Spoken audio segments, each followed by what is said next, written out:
for their future earning potential in the NFL. I can't say they're awful people, and that's kind of the it's that I'm not saying it, but what I'm saying about the people that stay tells you what I think about the people that leave.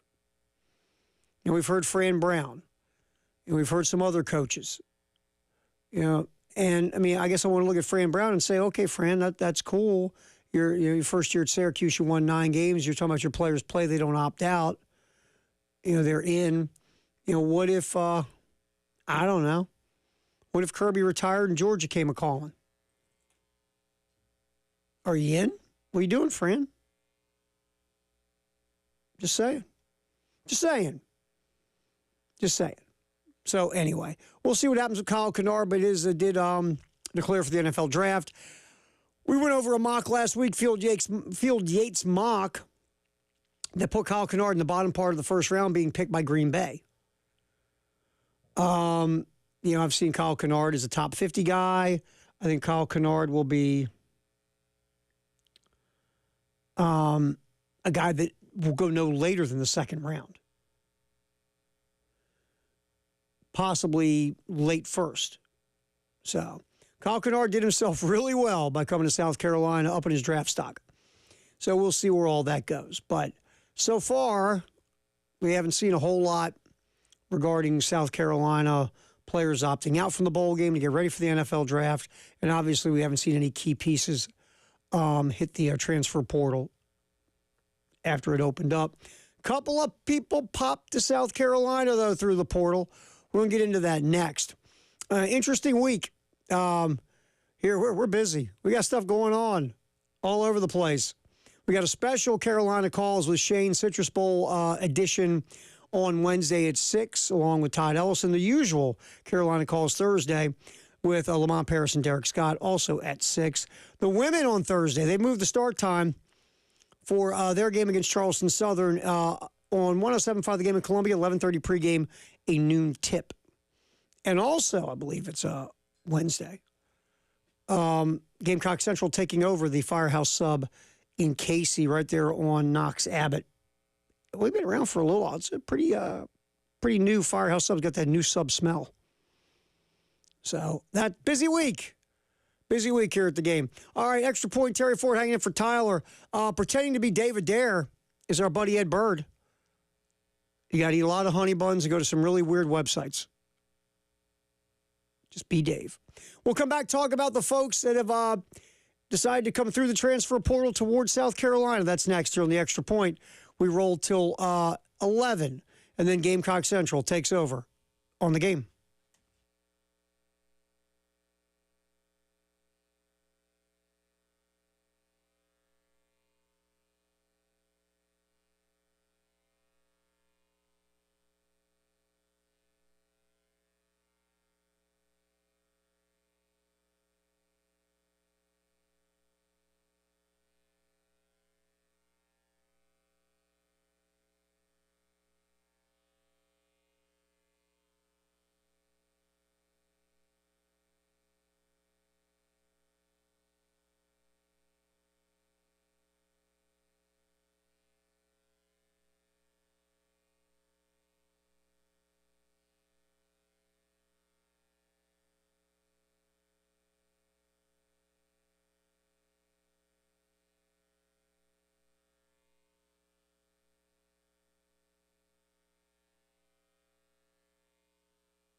Extra point, Terry Ford hanging in for Tyler, who'll be back tomorrow. Ed Bird's here hanging in for Dave, who's gone all week.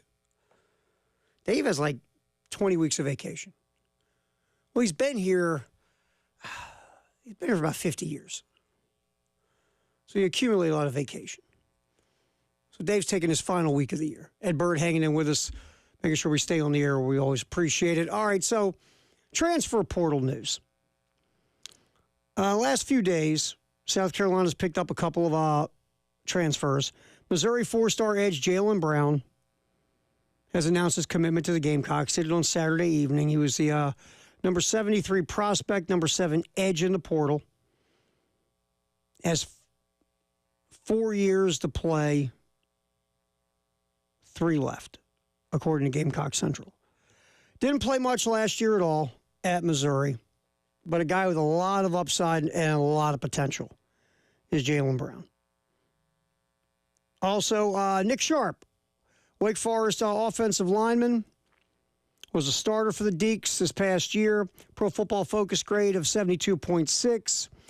Over 70, both run blocking and pass blocking, so very consistent was Nick Sharp. So adding him, I mean, again, you got a lot of young offensive line talent, right? You just do. From Josiah Thompson, Marquis Anderson, Cam Pringle, I mean, you have a decent amount of guys in that room, plus Tree Babalade, you got Ball, you got a lot of guys in there, and you're hoping they pop, but it's good to bring in a veteran as, kind of like the safety net, because Nick Sharp has played well last year, so that's a really good get by South Carolina. Some other interesting news that has been bubbling. Alabama transfer Justice Haynes, the number 1 running back in the portal, set to visit South Carolina this week.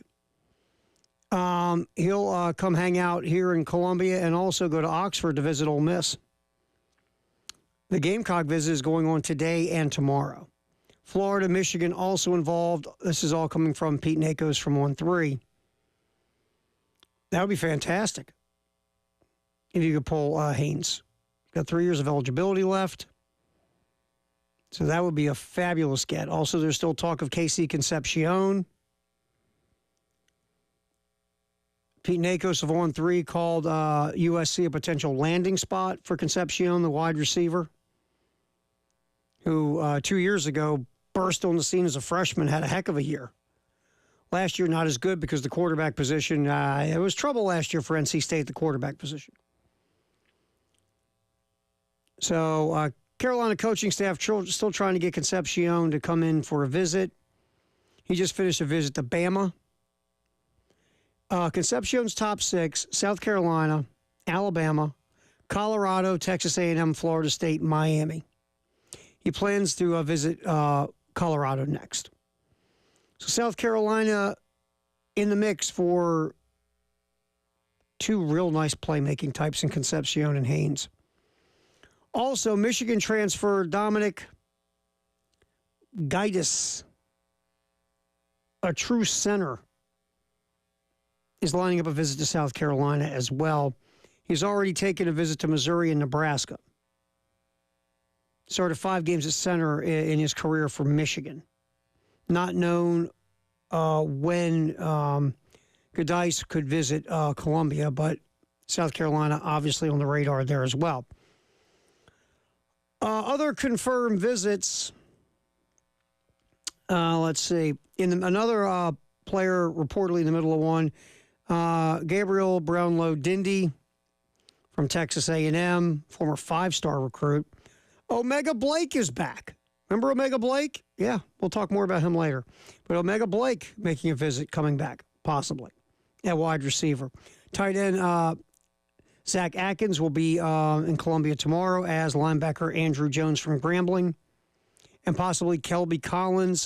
His is the December 17th. That's tentative, though. A couple of offensive linemen, Derek Simmons, Western Carolina, December 18th, 19th.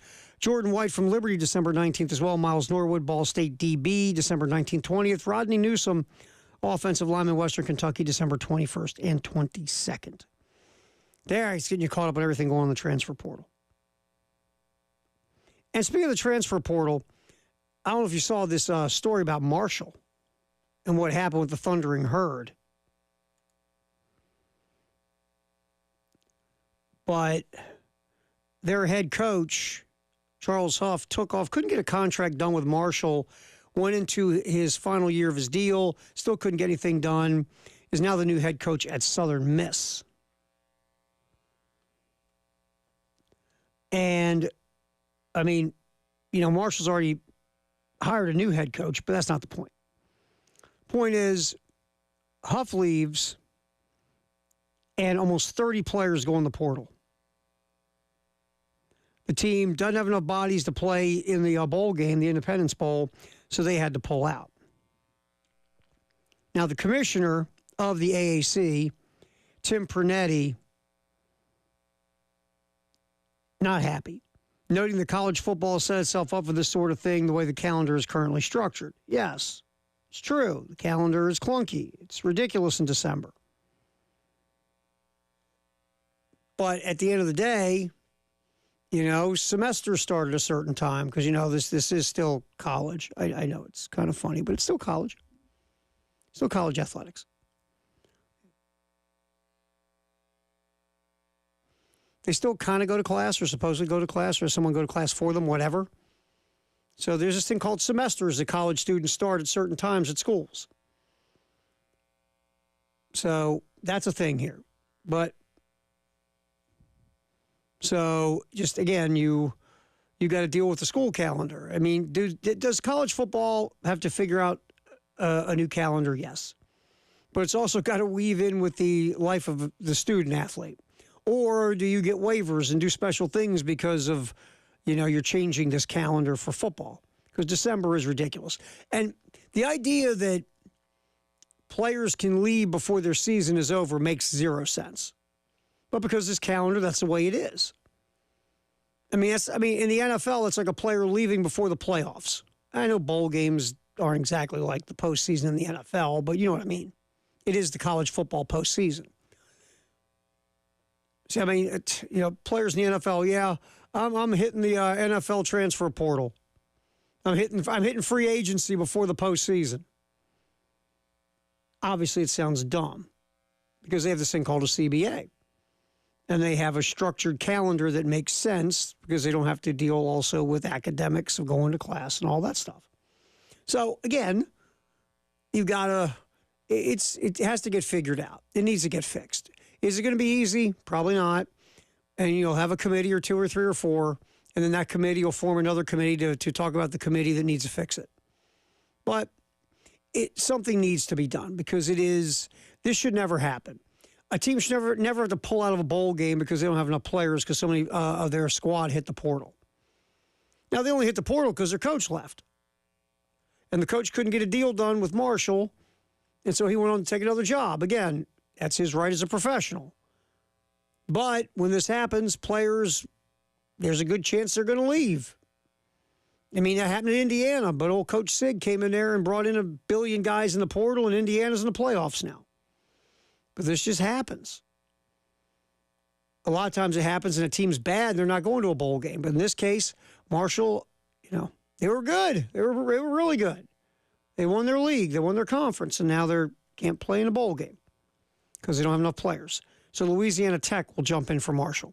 But again, this is built because of the clunkiness of the calendar and also, again, the coach left. And because the calendar is the way it is and the coach takes off, the players are like, you know what? I'm not sticking around for this. I'm rolling. But yes, something has to be done about the calendar. And no, it won't be easy. All right, extra point, Terry Ford, Ed Bird. We're just chilling.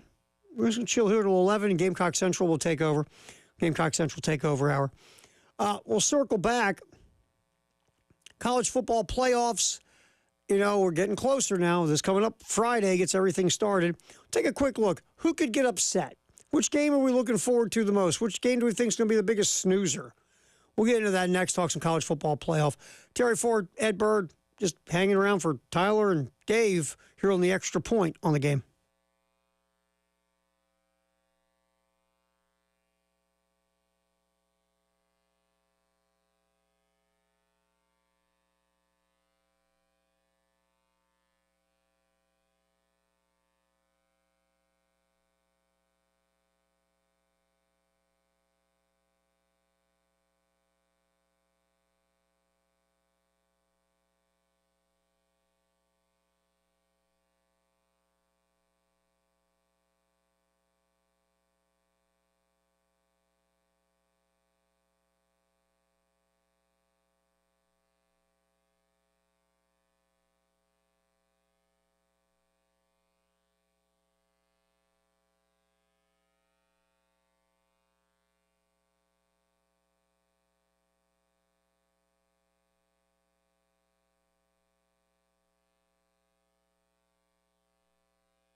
Who's going to lay the wood in the college football playoff? It's coming up this week. And, again, it's a mixed bag, some of these games. Like, I believe Texas will handle Clemson in Austin. I tell you, and it's not an upset because it's an 8-9 game. But if Ohio State doesn't start fast and Tennessee gets to get in there and get comfortable, Tennessee could walk out of Columbus, Ohio with a win. And they might burn that place down. They're not in a good mood to begin with. I thought Kirk Herbstreit's comment about maybe Ohio State was better off playing on the road was quite interesting. He's like, the fan base is already in a bad mood after the Michigan loss. Ohio State starts slow against Tennessee. There could be some boo going on. So we'll see. But Ohio State, you don't want to go off to a slow start. You just don't. I could see Tennessee. It would not surprise me at all if Tennessee won. But Ryan Day's coming back. It's already been put out there. Athletic director was like, oh, we love Ryan Day this, Ryan Day that. I mean, his record is great, unless you see his record against Michigan or his record in the college football playoff. But everybody else, he smacks them all over the place. But Ryan Day will be back, win or lose. But, yeah, Tennessee could absolutely win that football game. I think SMU could go in and scare the bejesus out of Penn State. Again, James Franklin just can't beat Michigan and Ohio State, but he beats everybody else. But Penn State hasn't been in a game this big in a long time. Long time.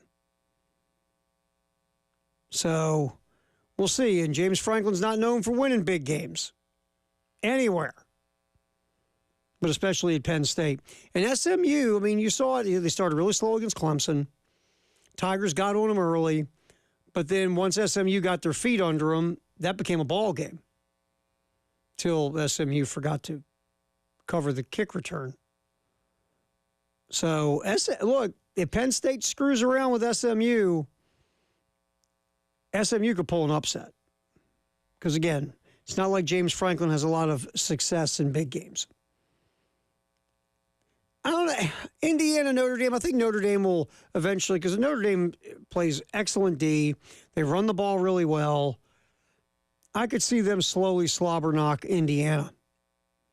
Beat them by a couple scores. The game will be close for a while, and then Notre Dame will, have one of those 18-play, 87-yard drives that, takes like a quarter and a half and just wear down Indiana. But it is interesting. I was listening to some stuff driving south, and they were talking about how people in Indiana are actually talking about Indiana Hoosier football, and it's weird. Like one of the guys who covers Hoosier football was on one of the shows. He was like, "Yeah, it's really strange. I'm at a holiday party, and someone's saying, man, how about those Hoosiers?" And I thought they were talking basketball. I was like, no, man, we're talking about football. It's just very weird that they're actually talking about Indiana Hoosier football this time of year in the state of Indiana. I think it'll be short-lived. I think Notre Dame wins. Like I said, I could see SMU pulling the upset over Penn State if Penn State doesn't get off to a good start. I mean, Penn State played well in the Big Ten championship game, to my surprise. They really did. I like the kind of stuff they're doing on offense. They're being creative. They're not being like usual Penn State. They ran the ball really well against Oregon as that game went on. But, they took an L. That's what James Franklin does in big games. He takes L's.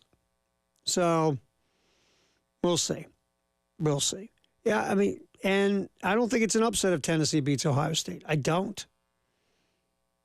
I mean, yeah, Ohio State's got this great roster and they spent all this money. Okay. And, they lost to a mediocre Michigan team.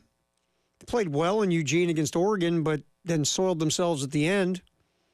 Tennessee's defense is really good. Tennessee runs the ball. Ohio State hasn't faced an offense that does some of the stuff Tennessee does.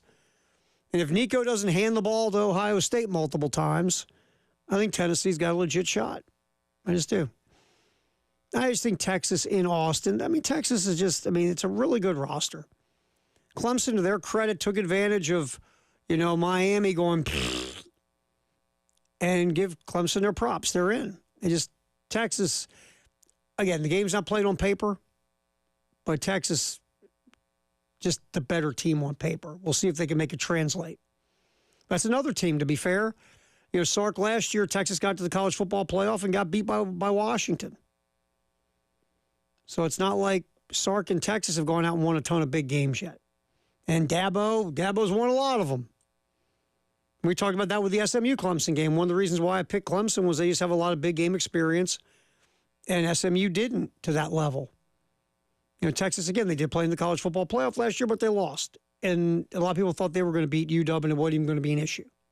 So we'll see. Could be a very interesting first round. And again, if you're Clemson or Texas and you move on, you get Arizona State, which you like that idea. Tennessee to Ohio State, you get Oregon. Maybe you don't like that idea so much. Flip side is SMU Penn State winner will play Boise State. Again, you like that matchup. But then Notre Dame, Indiana. Now, look, it depends. If Georgia doesn't have Carson Beck at quarterback, you're feeling better. But Georgia will have a long period of time to get old Gunner ready if the Bulldog backup has to play. So we'll see. There's a little riffing on the college football playoff. And the game, I think Indiana Notre Dame is going to be a snoozer. I just do. Look, Indiana can be fun to watch when they're pulverizing terrible teams. I think Notre Dame will make this a slog because they like slogs. I think they win by a couple scores. I don't think it's super exciting at all. I think that's the one that's going to... If you need to take a nap, that might be the one to nap through. 8 o'clock, though. It's the first one. Coming up on Friday. And then Saturday, we get a buffet of games. Starting with SMU Penn State, then it'll go Texas Clemson, and the nightcap is Ohio State Tennessee. That seems to be the juiciest of the three. So I think the Indiana Notre Dame game will be the snoozer, and I could see SMU pulling the upset over Penn State if the Nittany Lions don't, if they start slow. I can see SMU getting it going, and they have some speed on offense. They have athleticism on both sides of the ball. A bunch of transfer portal guys would, have got some resumes. Again, if you're Penn State, don't screw around. Get up early, get up by a couple scores, get yourself into the next round. You mess around, SMU could get you. So that's where I'm at. Feel free, 803-446-100 Firehouse Sub text line, Firehouse Sub, or the Love Chevy phone line. Your thoughts on the first round of the historic college football playoff this coming up, starting Friday with Notre Dame and Indiana. All right, Carolina calls. We have two of them this week. Wednesday, a special Citrus Bowl version with Shane Beamer and Todd Ellis. And Thursday, regular Carolina calls during the basketball season with Lamont Paris and Derek Scott. Both of them are on at 6 p.m. Again, Shane Wednesday, Lamont Paris Thursday with Carolina calls. All right, extra point. Terry Ford, appreciate you just sitting around with us today. Ed Bird's here punching buttons. All right. Up next, interesting Sunday in the NFL. Everybody's on a bandwagon now. There's a new bandwagon every week in the NFL. Every week there's here's a great team. Oh, here they come. Hey, look out for them. They're a dark horse. Oh, they're a quarterback's the MVP. All that every week. So we'll look at who's the darling of this week. The darlings of the NFL this week, and who obviously has been kicked to the curb. We'll take a look at that next. Extra point. Terry Ford in for Tyler. Ed Bird in for Dave. We go till 11 on the game.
Oh, it's the extra point.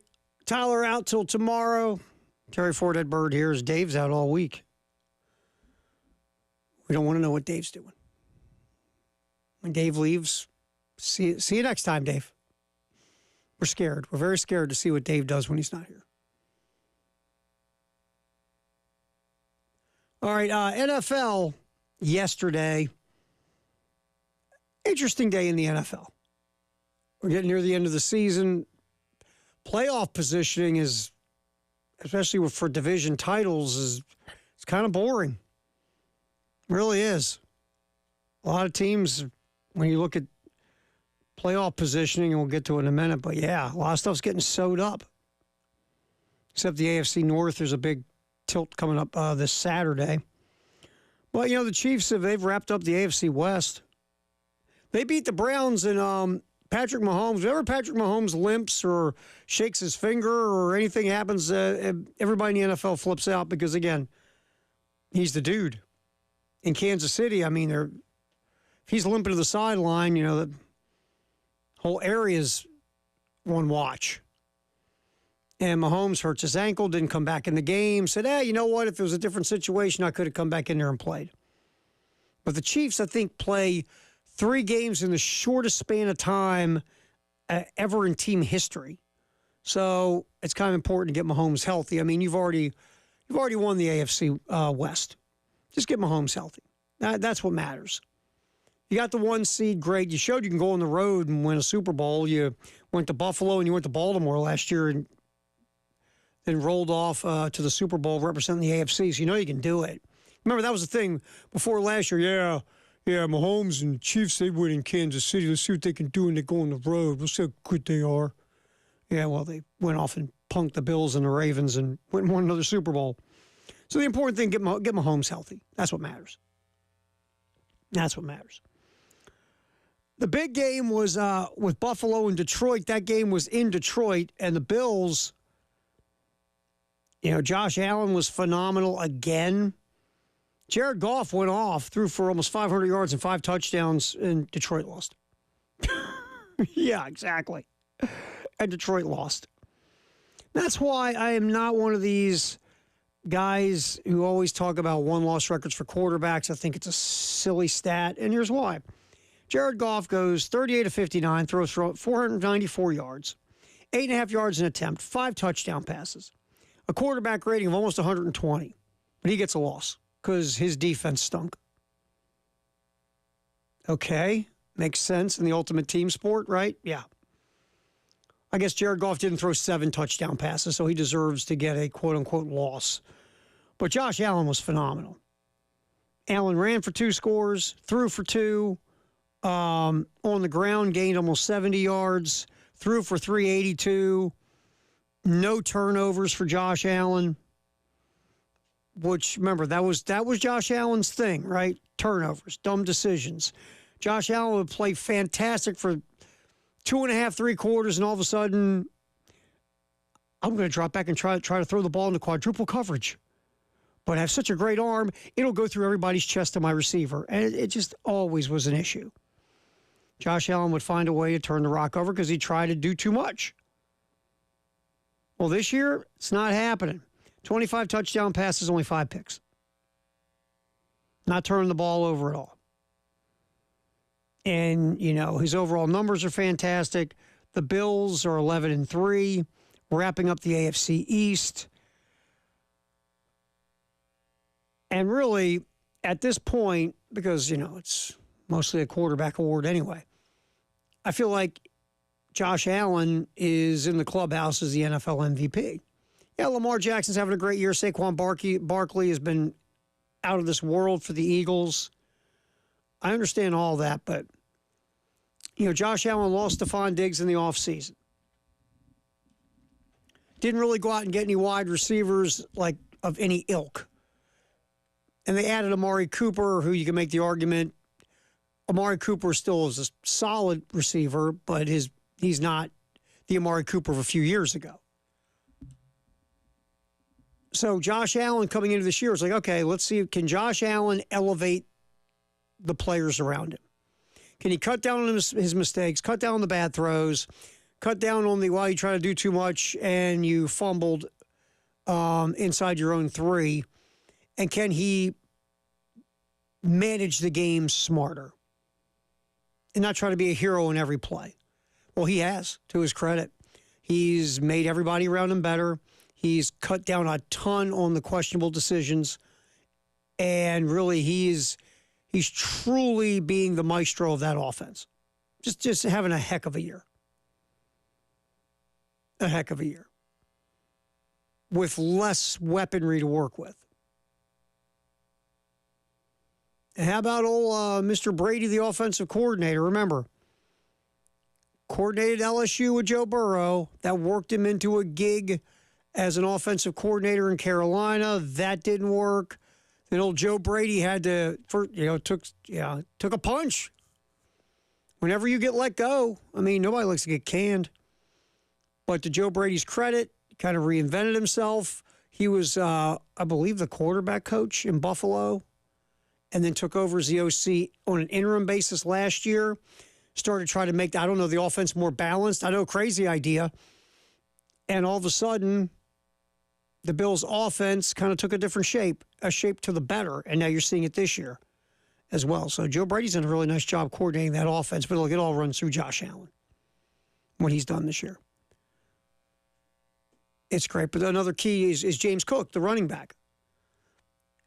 He's having a really nice season as well. And if you're having somebody else run the ball besides Josh Allen, it does two things. One, makes your offense more diverse, more versatile, tougher to defend. And two, you're not asking Josh Allen to be your leading rusher to where he could get killed. So the Bills right now, look, I picked the Chiefs to three-peat. The Chiefs have been the most underwhelming 13-1 team ever, but they just keep posting wins. And until you actually, cut the head off the snake, the Chiefs are it in the AFC. Now, you play enough close games, eventually you get tripped up at the worst possible time. It happens. But the Bills they're breathing down the Chiefs' neck. I don't think anybody, maybe the Steelers line up third. Then you'll look at the Ravens and then the Texans. Because the Ravens' defense, it's gotten better, but still. I think the Steelers are a better all-around team than the Ravens, and me saying that as a Ravens fan, I threw up in my mouth. But I really believe it's Kansas City, then Buffalo. Buffalo's not far behind. And then you get to Pittsburgh. But I think the team that could knock off Kansas City in the AFC is Buffalo. We'll see. Everybody loves Tampa Bay right now. Buccaneers, going into L.A. to play the Chargers isn't some, daunting trip to a crazy environment. There are probably more Buccaneer fans there than Charger fans. Most people in L.A. don't even know the Chargers are there. Every Charger game's a road game, so let's get that out of the way. Tampa Bay, they were down 17-3 at halftime and then just steamrolled the Chargers 27-0 in the second half. One easy 40-17. And that was an impressive win. Make no mistake. And, the Bucs, look, Baker Mayfield, another since we're, throwing bouquets out everywhere right now. How about the renaissance Baker Mayfield has made of his career? Good for him. I mean, Tampa Bay has built an offense around what Baker Mayfield does well. Baker Mayfield has matured. He has weapons around him, and he does a great job of point guarding the ball to his weapons, but also he has stepped up his game as well. Baker Mayfield yesterday threw for almost 290, 22 of 27, 4 touchdown passes. I mean, and again, Tampa Bay went out there and just smacked the Chargers. Bucky Irvin ran for 117 yards. Tampa Bay ran for 223 on a very physical Charger defense. Jim Harbaugh's calling card is physicality. Tampa Bay went in there and stole the Chargers' manhood. Really impressive win for Tampa Bay. Does that mean anything in the big picture? Probably not. I still think Detroit and Philly are the two best teams in the NFC. Because I'm ready for Sam Darnold to become Sam Darnold again in Minnesota. I just am. I'm sorry. At some point, Sam Darnold, I think, is going to start seeing ghosts again. Even though he's played really well. Really well. That's a little trip around the NFL. We'll reinvestigate this past week, the National Football League, later on the show. It is the halftime show, though. Terry Ford, Ed Bird.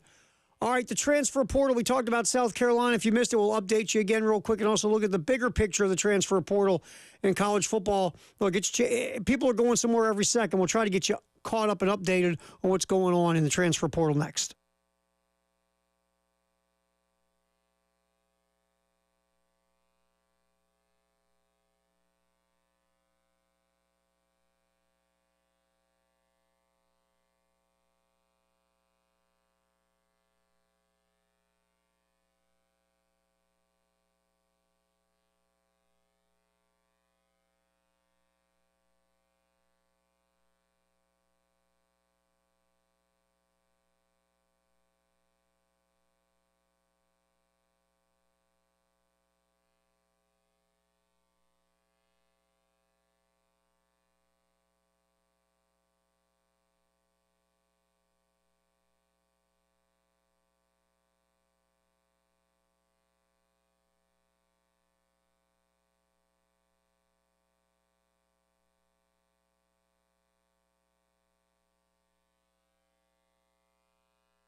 Oh, extra point, Terry Ford sitting in for Tyler. Ed Bird sitting in for Dave as we roll this baby up until 11 in Gamecock Central Takeover Hour at 11 with Wes and Chris. All right, so the transfer portal is kicked in, obviously. And in case you missed it, a couple of things happening over the weekend. Jackson Arnold, quarterback at Oklahoma, remember, started early in the year, got benched in the Tennessee game. Michael Hawkins then jumped in. He started the Carolina game. Gamecocks smacked him around. Jackson Arnold came in and finished up the South Carolina victory over the Sooners in Norman. Then Jackson Arnold pretty much took the reins and ran through the rest of the year at quarterback and then hit the portal. My man was done at Oklahoma, wanted a new start, a fresh start. A lot of people thought it was a no-brainer he would go play for Jeff Lebby at Mississippi State because Lebby was Jackson Arnold's OC, right? I mean, it just didn't take a genius to connect those dots. Well, so, of course, Jackson Arnold ends up at Auburn. Sure. And that's a good get for Hugh Freeze. Now, here's the thing. You know, brought in Peyton Thorne. And it got better last year as the season went along, to be fair. But remember, Hugh Freeze was quite critical of everyone except Hugh Freeze early in the season. Well, now, Hugh, you've got a fancy 5-star quarterback recruit out of high school who showed you some moments of why he was a 5-star and also showed you some moments of why he shouldn't be starting. But there's a lot of potential with Jackson Arnold. He can throw, he can run. And now it's up to you, Hugh. Let's see what you got, man. You got a high-ceiling dude. Let's see if you can mold him and make him a legit SEC quarterback. We'll find out. But Jackson Arnold picking Auburn over Mississippi State, which I thought was quite interesting. How about Michael Van Buren in Mississippi State? He goes in the portal thinking, I guess Jackson Arnold's going to come to Mississippi State, and he wants to get out where he can go play. And now Jackson Arnold's at Auburn. So does Van Buren come back to Mississippi State? I don't know. Blake Sharpen, who was the starting quarterback last year at Mississippi State before he got hurt, is going to go back to Mississippi State. So anyway, man, that's a soap opera. So anyway, Jackson Arnold not going to Starkville, but instead rolling off to the Plains to play for Auburn. That was very interesting. In case you missed it, the number one ranked transfer in this whole session was Darian Mensah, who won the starting gig at Tulane, had a really good year, and jumped in the portal and is now going to play at Duke. Malik Murphy, who was a starting quarterback at Duke, I'm wondering, because it was really weird when Malik Murphy went to the portal. And people were like, wow, I thought he was a first-year starter at Duke. Seemed like everybody was happy with each other. What was going on? I don't know if Murphy hit the portal before Darian Mensah was going to come visit Duke. Was Mensah brought in after Malik Murphy told the world he was leaving? Or did Murphy get a little inside intel that Duke might be flirting with another quarterback, and he said, screw you guys, I'm out?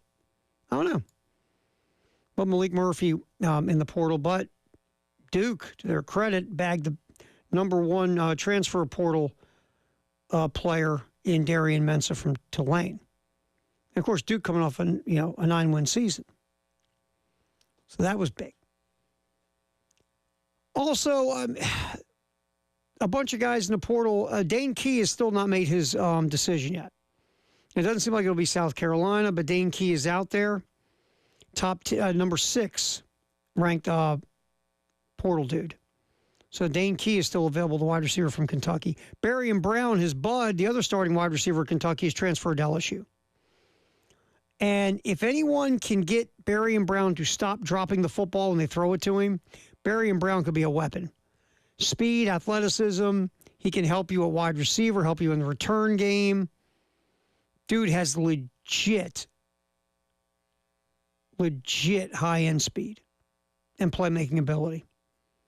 So we'll see what can happen there. If you didn't hear this one, Miller Moss, of course, hit the portal for Southern Cal. Remember, he was a starting quarterback beginning of last year, lost the gig to Jaden Maeva, and Miller Moss, see ya. He is transferred to Louisville, which can only help him because Jeff Brom, that is one of the most quarterback-friendly offenses in America. So Miller Moss will get a chance to take the keys at Louisville. SEC transfer portal stuff, one more real quick. Because it's always fascinating to watch these former five-stars go into the portal for whatever reason. Some of them go in because they're not playing, and they want to go somewhere to get a fresh start. Because, I mean, just because you're a five-star out of high school means nothing. How do you translate to the next level? Why were you a five-star? Did you just play in a league where you were bigger, faster, and stronger than everybody else? Were you just bigger, faster, and stronger before everybody else? Or did your skill set and ability just kind of cap off in high school? Micah Hudson, former five-star wide receiver, went to Texas Tech, highest-rated recruit that Texas Tech had ever signed in the ESPN 300 era. Only caught 8 passes, though, and was a backup. Had a stress fracture, missed the last 4 games. Decided, you know what? I'm gonna roll out of Lubbock. So Micah Hudson transferring from Texas Tech to Texas A&M, and we'll see if the folks in College Station can unleash all of the ability of a Micah Hudson. So that's some of the latest stuff going on in the transfer portal, outside of South Carolina. But some other college football news. I said this last week. Look, Marcus Freeman's done better than I thought he was going to do at Notre Dame. Got the Irish to the college football playoff. Am I totally bought in on Marcus Freeman? Not yet. We'll see if he can sustain this. But to the credit of Marcus Freeman, Irish are in the college football playoff. And he has agreed with Notre Dame to a long-term extension. It'll make him among the highest-paid coaches in the country. It's believed to be a 4-year extension that secures him for 6 more years in South Bend. He has 2 years remaining on his current deal. No idea about buyout and stuff like that. Again, Notre Dame's a private school. But Marcus Freeman getting a long-term deal. So Notre Dame, they better hope that Freeman can sustain what he's done this year. If not, that's a lot of years. And we talked about this last week. I was looking at Marcus Freeman like, I look at Cliff Kingsbury. Are you getting jobs because you're really good at your gig, or are you getting jobs because, you look good on the interview? Man, we got to hire that guy. Why? You like what he said about coaching football? No, he's got perfect hair. See how his eyes sparkle when you talk to him? Man, we got to hire that guy. But no, Marcus Freeman, in 1 year, did much better than Cliff Kingsbury ever did as a head coach. So we'll see where it goes with Marcus Freeman. But I'll give him props. He's much better than I thought he was going to be. Excellent recruiter, and they turned it into a heck of a year. And look, they didn't beat anybody special. Their best win was Texas A&M in College Station. A good win, not like a wow win, but a good win. For Notre Dame in the college football playoff. This is an interesting story. Penn State backup quarterback Bo Pribula. He's kind of like the running quarterback at Penn State. You saw him in the Big Ten championship game. Set to enter the transfer portal, and he's going to leave the team ahead of the college football playoff, citing overlapping college football playoff and transfer portal timeline. Pribula is a redshirt sophomore from York, PA. And he's come into games. They have a package for him. He's ran for 6 touchdowns. He's their 3rd leading rusher, kind of the change-up quarterback for the offensive coordinator, Andy Kay. And does it hurt? Yeah, because, they had specific packages for Pribula. But, again, the way the calendar's set up, he wants to transfer and get a chance to start. And so he wants to hit the portal to see what kind of opportunities are there for him to be a starting quarterback. Because if he waits till the end of the college football playoff, if Penn State does beat SMU and they continue on, there won't be as many potential openings. Again, the calendar's screwed up. It is. And this kid wants to go start. I get it. I mean, leaving while your team's in the college football playoff, not the best look in the world. And that's what we were talking about last hour, guys opting out for the NFL draft. You don't see anybody opting out of a college football playoff game to go get ready for the NFL draft. Because, I mean, the college football playoff is a different level of games, obviously, than, going to the Shreveport Bowl or the Jimmy Kimmel Bowl or the Alamo Bowl. So players are not going to be opting out for the NFL draft and leaving their teams during the college football playoff, at least not yet. Because it is different. Now you're really playing for something. The Alamo Bowl, you're playing for what? Free car rental? I don't know. But a college football playoff game, totally different level. Totally different level. And Prabula, though, because, again, the calendar's screwy, he's going to take off and try to find a starting job as a quarterback, but it does hurt Penn State because now your third stringer will be your backup, so you better hope nothing happens to Drew Aller, and that special package for your quarterback might go away because you don't have Prabula because you kind of built that package for him. So, yeah, I mean, is this setting a precedent? I don't know. I mean, no starters. No one's going to the transfer portal who's a starter somewhere for a college football playoff team because he wants to go get more NIL money or wants to go play for a different program or whatever. I mean, Prabula, to be fair, is a backup quarterback. This is Drew Aller. We're having a different conversation, right? Speaking of going pro, at North Carolina, Marianne Hampton declares for the NFL draft. Had a really nice year this past season, did Hampton. Finished second in the country in rushing behind Alshon Gentry, who we'll talk about him in a couple minutes.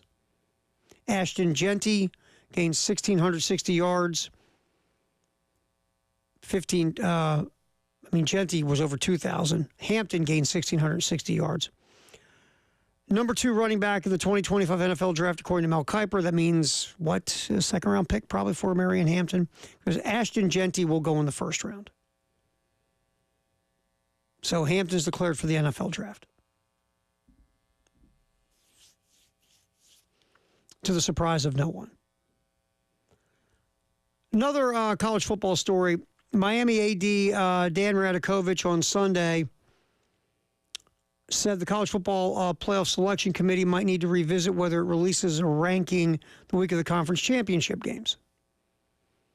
Now, speaking to ESPN, Radakovich noted how difficult it was for players in the days after the December 3rd rankings, which had Miami behind Alabama. On the outside looking in, the situation's compounded.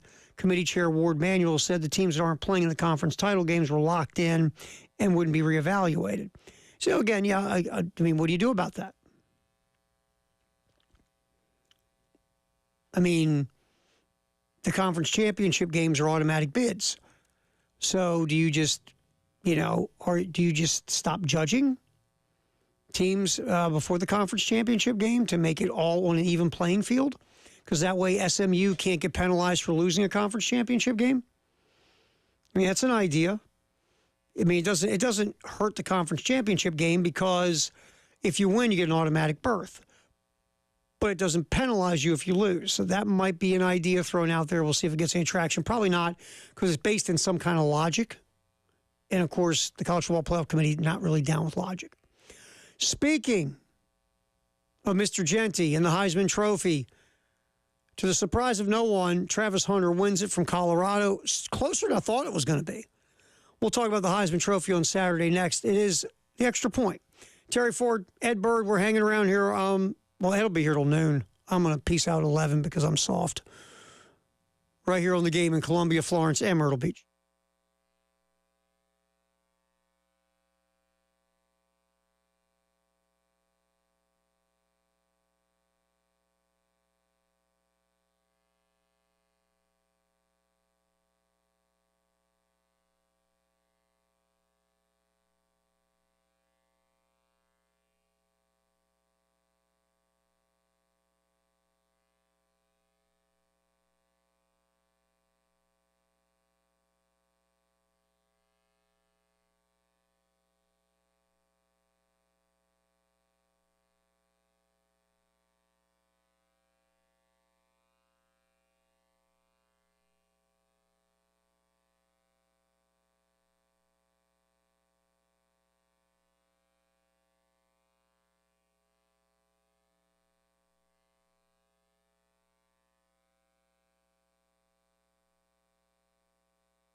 Extra point. Tyler will be back tomorrow. David Darrell will be back next week. Terry Ford, Ed Bird, just hanging out, filling in as we go till 11. And then Gamecock Central Takeover Hour will pop in here on the game. All right, so we had that little Heisman Trophy ceremony on Saturday to the shock and surprise of no one. Travis Hunter picks up the Heisman Trophy. And look, it's no offense to anything that Ashton Jeanty did. Jeanty was fantastic, and if he would have broke Barry Sanders' single-season rushing record before the Heisman ceremony or before the Heisman Trophy votes were all in, Jeanty could have won. It was a lot closer than I thought it was going to be. It's just Travis Hunter is doing something that no one does. Now, is he as good as a wide receiver or a corner as Jeanty has been as a running back this year, if you just look at performance? No, I mean, Jeanty, every game, the opposing defense, their job was to stop Ashton Jeanty of Boise State, and they couldn't do it. Just couldn't do it. He was that good all year, and obviously got help from his offensive line, but he was that good all year was Jeanty. And Jeanty, he even said that, he should have walked away with the award, and he should feel that way. I mean, that's how good he was. It's just Travis Hunter playing both corner and wide receiver and playing them both at a high level, and how much he affected games for a 9-win Colorado crew. I mean, he wins the award. Look, if Colorado was 4-8 like they were last year, then Travis Hunter's not winning. And Jeanty will say, yeah, that's sweet, the Colorado won 9, but dude, have you checked? We're in the college football playoff. And I would have voted for Hunter. Now, if Jeanty wins, do I go, oh, my God, that's terrible? No. But I just thought what Hunter was doing was so different. It was affecting games on such a different level that he should win the award. But Ashton Jeanty, I want to call him Austin for some reason today. I don't know why. Ashton Jeanty was just he a hell of a player this year. And if he would have won the Heisman, I'd have been like, all right, I get it. I get it. But, yeah, Jeanty so far this year has rushed for 2,497 yards. If he can pop 132 in his college football playoff game, he will break Barry Sanders' record. Think about Barry Sanders' record for a minute. 2,628 yards. That was just a sick year. Barry Sanders was dominant to a point of just wow. And Jeanty could break that this year. But, I heard this. I think Bill said this morning. I heard it somewhere else. No SEC players in the top 10. How about that? Does that mean anything? It means there just wasn't any wow individual SEC players that did it for the entire season. I mean, remember, Jalen Milroe early in the year, people were like, Jalen Milroe, he can win the Heisman. And the way Milroe played early, he was throwing the ball a lot better than he did last year. Obviously, Milroe can take off and crush you in the run game. But Milroe, his effectiveness and efficiency started to tail off. And Alabama, they only won 9 games. So Jalen Milroe kind of fell off. And the SEC this year was kind of strange. Right, Carson Beck was looked at as a Heisman contender. Beck got this really bad habit of playing catch with the other team during games. And, Georgia, even though Georgia's one of the top 4 seeds in the college football playoff, this version of Georgia not as good as the previous 3 or 4 versions of Georgia. And that shows you how good the Bulldog program is, right? But Carson Beck didn't get there. Milroe didn't happen for him. And, going into next year, one of the guys that'll be talked about, obviously, is Lenore Sellers. Sellers will be in the mix. So I'm sitting here looking over. I found this earlier. They were going over the way too early 2020-25 Heisman Trophy contenders. Lenore Sellers on this list. Kevin Jennings, the quarterback at SMU, on this list. Jeremiah Love, running back Notre Dame. Garrett Nussmeier from LSU, who's coming back for another season. Nussmeier just has to cut down on his picks. But Nussmeier had a good 2024. Jeremiah Smith, wide receiver, Ohio State, who was fantastic this year. Sam Levitt, quarterback at Arizona State. Drew Aller, quarterback, Penn State. I mean, he's got to get better, but he did, to his credit, he did improve a lot this year compared to last year.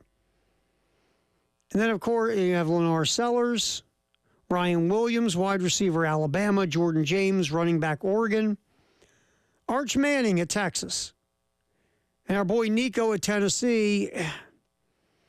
It was not the year a lot of people thought he would have. Tennessee still had issues throwing the football. DJ Lagway, quarterback at Florida, who had some really nice moments this year as a freshman. Nate Frazier, running back, Georgia. If you watch Nate Frazier run here in the last month, there's some explosiveness to Nate Frazier and speed. And he'll get more opportunities next year. Cade Klubnik's on this list. Klubnik got better at Clemson. So that's the list of way too early 2025 Heisman Trophy contenders. Lenore Sellers on that list. And look, you saw the last 6 weeks of the season. Once South Carolina came off the bye, Sellers was a much more confident quarterback. Seems like the self-scouting and tweaking puts Sellers in the right road where the things he can do while he's working on the other stuff. Sellers just started playing more free. And obviously what he could do with his legs was ridiculous. I mean, he could have been sacked, I think we counted 42 times in the A&M game. He could have been sacked 7, 8, 9 times in the A&M game. They couldn't get him. How many times did Clemson have him dead for rights and he got away and made a play? Then throwing the ball the way he did in the comeback against Missouri. I mean, he flashed a ton after that bye. Of course, South Carolina won their last 6. So, Lenore Sellers on the list. We went over some of the other folks that, again, way too early. But that's some of the players to keep an eyeball on for 2025. All right, so the women are playing Charleston Southern on Thursday. The game was supposed to be Thursday night. It's been moved to Thursday during the day. It'll be heard here on 107.5 The Game in Columbia. 11:30 pregame, noon tip. Again, that has been moved to a day game. It will be on 107.5 The Game in Columbia. 11:30 pregame and a noon tip. All right, get you caught up again. South Carolina getting ready for the Citrus Bowl. Shane will be doing a special Carolina Calls this coming up Wednesday at 6 p.m. along with Todd Ellis. We'll get you caught up on any new dirt from the transfer portal coming up next, or any opt-out news regarding South Carolina as well. It's the Extra Point. Terry Ford, appreciate you hanging around. Ed Bird's here too. We'll roll this sucker till 11 on The Game.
Oh, who sprung a leak this weekend? Me. I sprung a leak. I missed this. I just saw this in the portal. We were talking about Michael Van Buren going into the transfer portal, leaving Mississippi State because he figured Jackson Arnold, once Jackson Arnold went into the portal, leaving Oklahoma, he'd go to Mississippi State to play for his former OC, Jeff Lebby. But Jackson Arnold went to Auburn, so we were just kind of throwing out, just kind of riffing and spitballing what's Van Buren going to do because, hey, left Starkville probably because thought Jackson Arnold was going to show up. Well, Michael Van Buren in the last 24 hours committed to LSU. I didn't even see this one as I was traveling back yesterday. So Michael Van Buren now going to LSU, but then Garrett Nussmeier has come back to LSU, or Garrett Nussmeier will be the starter. So Michael Van Buren most likely will sit behind Garrett Nussmeier for a season.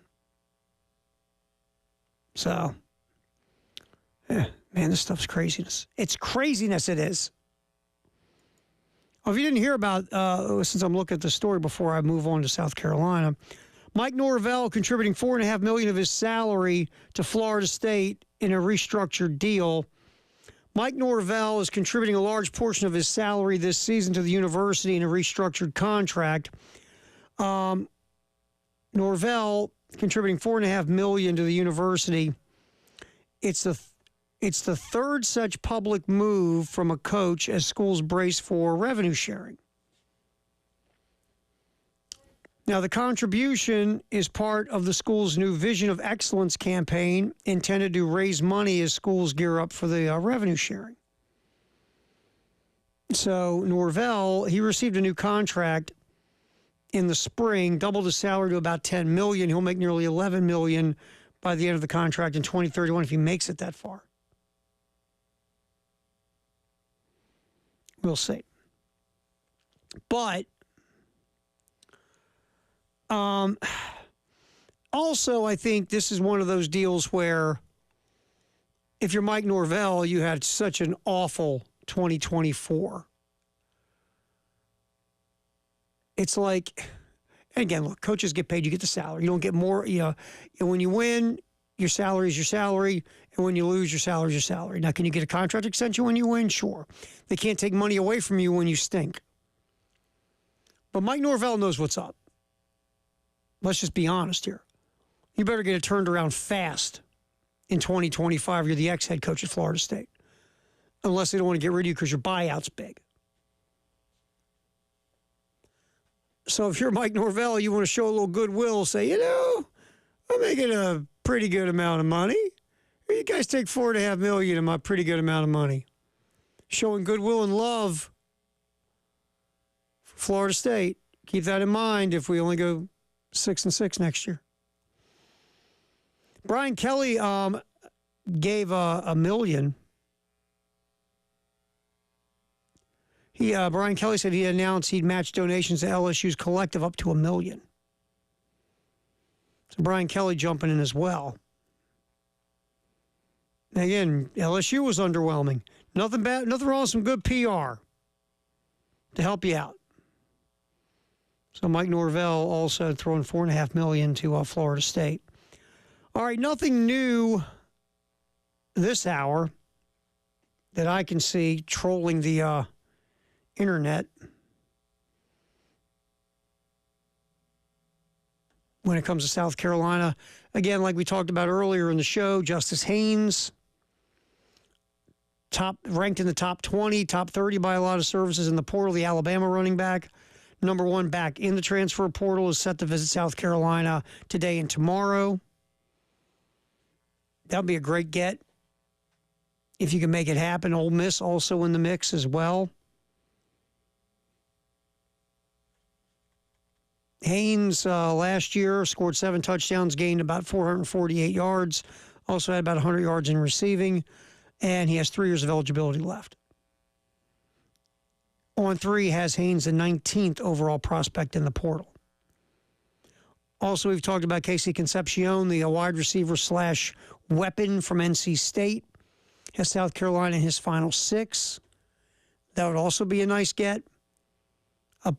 Concepcion, his freshman year, was quite the playmaker. NC State used him in a variety of ways. And Concepcion, he piled up yards and touchdowns.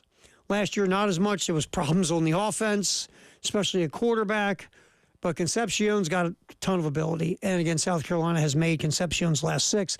Hasn't committed to a visit yet, but obviously folks across the street here are working on that. So that's the latest on what's going on there with some of the rumors when it comes to the transfer portal.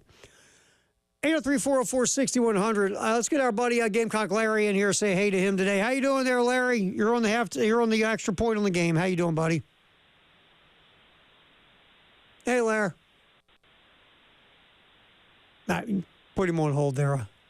Ed, let's get to Lee. Lee's also holding on. Lee wants to yap with us about some NIL. Lee, thanks for holding. You're on the extra point on the game. How you doing?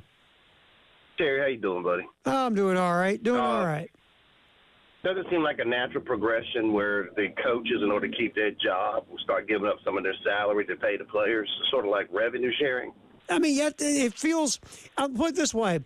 Right now we're seeing guys like a Norvell or a Kelly who their teams underachieved. So give a little money to the university. Doesn't hurt you, right? Exactly. One other thing, Terry, I know you're a Ravens fan. What do you think about the Steelers' performance yesterday? I mean, they just kind of rolled over and played dead. I don't understand. I tell you what, Philly is physical and legit, man. They smacked the Steelers. Philly smacked the Ravens a few weeks ago. Eagles are really good. Yeah. The Steelers very rarely get beat up physically in a football game, but they got beat up physically by the Eagles. Eagles are really good. They're the one team that could knock Detroit off in the NFC. If they throw the ball like they did yesterday, the Eagles become very dangerous. They really do. Right. So, yeah, the Steelers typically don't get popped like that. Yeah, no, they don't. I always appreciate listening to you, Terry. I know you're a Yankee and all that, but we love you anyway. Oh, thank you, Lee. I appreciate that, my friend. Thanks a lot, I listen to a local radio station here in the morning, but as soon as it turns 10 o'clock, I turn to you guys, and because I'm a diehard Gamecock fan, I always have been, always will be. Watched the state championship game and seen Carter Woods and seen Jalen Sellers, how they played, and the future for the Gamecocks looks really bright with those two guys coming in. And Carter Woods, that guy can really swing it. Nice. Yep. He'll be in here to sit behind Lenore Sellers and learn. And obviously, the young Mr. Sellers put up some really good numbers in high school this year. Lee, we appreciate you, my man. Thanks for the good words. Give us a call anytime, man. Always good hearing from you, pal. 803-404-6100. We got Gamecock Larry in here. Larry, my man, you're on the extra point on the game. How you doing, pal? You hanging in there? I'm doing. Can you hear me? I got you, my man. What's happening? I'm doing okay. Just taking it one day at a time. But I want to let everybody know, Gamecock Larry, love all y'all. I really do. And you know what? I want to say something to Dabo up there in Tatertown. Dabo, get ready for a whipping. Texas gonna lay it all over you. And I done told you the score. You got it written down. I done forgot what I said, but that's okay too. But I just want to let all you know, keep me in your prayers. Everything is going to be all right. Love y'all. Go Gamecocks. Talk to you later. All right, Larry, good hearing from you, pal. Hang in there, my man. Hang in there, Larry. Yeah, he had something for Dabo. You hear that, Ed Bird? He had something for Dabo. That's right. Look, I think Texas beats Clemson in Austin. I look again. Give Clemson props. They're in. They won the ACC championship, but Texas is loaded. The one thing I said this earlier, the one advantage Clemson has is they've got a head coach who's won a bunch of big games. Steve Sarkisian isn't at that level yet as a head coach. Is that going to matter? I don't know. But I think Texas wins. I do. Speaking of, so I get back. I've been talking about this traveling in the show. You know what's great? If you've ever traveled the interstate, you've experienced it. You're driving, you're going the speed limit, or like me, you're going double the speed limit. Now all of a sudden everything slows down. You're like, hopefully it's just a little road construction. They're putting you into a lane. You might go a little slower, but you get through it, and then I can once again start driving twice the speed limit. But then it slows down. And the worst thing that happens, it stops. Stops for a few minutes. It stops for a half hour. Then it gets to an hour.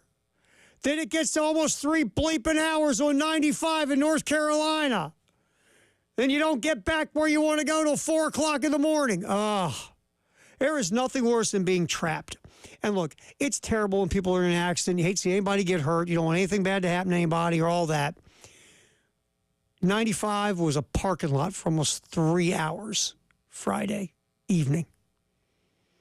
Up as you get near Lumberton, and just sat there. Just sat there and finally got moving. And I tell you what, it was bad because all the emergency vehicles had blocked 95 North because the accident was on 95 South. And you saw the cab of an 18-wheeler on the wrecker hook. Never good. Never good, but man. You know, one thing I was thinking was, thank God I don't have to go to the bathroom. This could be embarrassing and ugly all at the same time. Man, that was my trip north. All right, we'll wrap up the Extra Point next. Get you ready for the Gamecock Central Takeover Hour. Terry Ford, Ed Bird, right here on the game.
Extra point. Extra point. Terry Ford in for Tyler. Ed Bird in for Dave. Tyler will be back tomorrow. Dave won't be back till next week, we think. Maybe. If not, Ed Bird might hear permanently. Once Dave leaves for a week, we really don't know if he's going to come back. Let's just be honest. Who knows where it could be? He could be roadieing for Larkin Poe. We don't know. Gamecock Central Takeover Hour coming up next with Wes and Chris here on the game. All right, NFL, we got a couple games tonight. Vikings host the Bears. Raiders are at home facing the Falcons. The questions, first of all, if the Vikings win, they tie the Lions for first place in the NFC North, because the Lions, again, at home, got beat by the Bills yesterday. I know a team quarterbacked by Sam Darnold could be 12-2. Believe it's a sign of the apocalypse. But to Sam Darnold's credit, in all seriousness, he's had a great year. A great year. And we might need to rethink some of this because, if you look at numbers in past history, quarterbacks that played as poorly as Sam Darnold did in his first, 3 years, typically that's who they are. That's just who they are. No matter what, it never turns. But now we've seen in the last so many years, Geno Smith, after being awful with the Jets, rebound to be a nice solid quarterback in Seattle. And we saw Sam Darnold, after stinking it up with the Jets, this year become one of the best quarterbacks in the NFL for this season. Maybe it's a Jets thing. Maybe it's just you get the stink of the Jets off of you, you're okay. Maybe Aaron Rodgers next year at age 70 will go somewhere else and play like an all-pro again. It might just be the Jets, be honest. Look at Baker Mayfield. Baker Mayfield with the Browns had a good year early in his career, and after that was bounced around. Played with the Rams for a minute, got run out of Carolina. Went into Tampa Bay, and they were just, I guess, looking at it like, we'll pick up Baker. He's cheap. He started, and we'll figure out the quarterback position moving forward. And Baker Mayfield has solidified that spot for them.